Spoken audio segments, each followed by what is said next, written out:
ስለመጣችሁ እጅግ አድርገን እናመሰግናለን።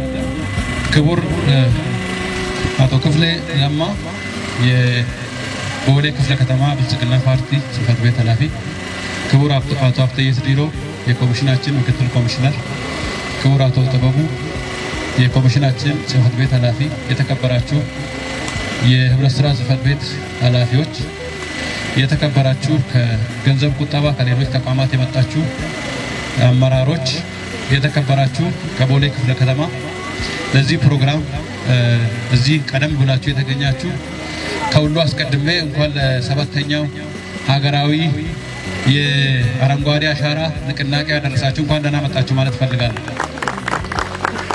በዚህ በ7 ዓመታት ሀገራችን በፊት ከነበረችበት የተራቆተ ገጽታ፣ የተበላሸ አየር ሁኔታ ይሄን ለመቀየር የአረንጓዴ አሻራ መርሃ ግብር የግሪን ሌጋሲ ከፍተኛ ሀገራችንን ሁለንተና ብልጽግና ከማረጋገጥ አንጻር ከፍተኛ ድርሻ እየተጫወተ ሀገራችን ምርትና ምርታማነቷ እንዲጨምር የአረንጓዴ አሻራው ሁለንተናዊ የሀገራችንን ለውጥ ለማረጋገጥ በጣም ወሳኝ እንደሆነና ይሄም በዓለም አቀፍ ደረጃ እውቅና የንቅናቄ መድረክ ዛሬ እንደ ህብረት ስራ ኮሚሽን በቦሌ ክፍለ ከተማ ወረዳ 12 ያዘጋጀነው መድረክ ነው።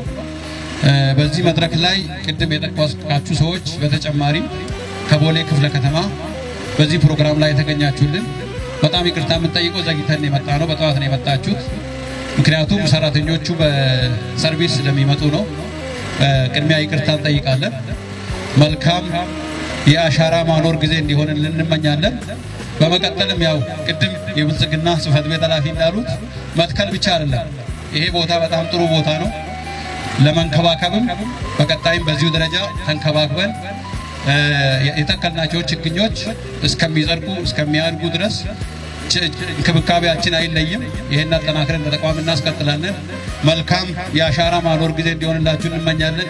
ይሄን ላስተባበረ በዚህ ደረጃ ይሄን ላዘጋጃችሁ የቦሌ ክፍለ ከተማ ህብረት ስራ ጽሕፈት ቤት ኃላፊ፣ የቦሌ ክፍለ ከተማ ወረዳ 12 ህብረት ስራ ጽሕፈት ቤት ኃላፊና እንዲሁም በመሃላችን ተገኝታችሁ የአረንጓዴ አሻራ የንቅናቄያችን አካል የሆናችሁ የክፍለ ከተማው አመራሮች በህብረት ስራ ኮሚሽን ስም ላቅ ያለ ምስጋና ማቅረብ እፈልጋለሁ።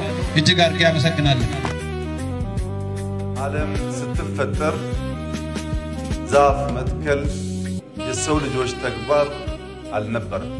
ፈጣሪ ዛፍን ሰጥቶናል። የኛ ተግባር የነበረው ዛፍን መንከባከብ ነው። ኃላፊነታችንን በወጉ ልንወጣ ስላልቻል የተከለ ዛፍ መንከባከብ ብቻ ሳይሆን ዛፍ መትከልም መንከባከብም ስራችን ሆነ። በገዛ ጥፋታችን መንከባከብ ብቻ የነበረውን ስራችንን ወደ መትከልና ወደ መንከባከብ አሸጋገር ነው። ክላይሜት ቼንጅ በሰሚት አይቀየርም፣ በስብሰባ አይቀየርም፣ በሱፍ ለባሾች አይቀየርም። ክላይሜት ቼንጅ እጃቸውን ጠቅልለው በሚተክሉ ጀግኖች ብቻ ነው የሚቀየረው። ይህንን ተግባር በመፈጸም ለዓለም ማስተማር ከኛ ይጠበቃል።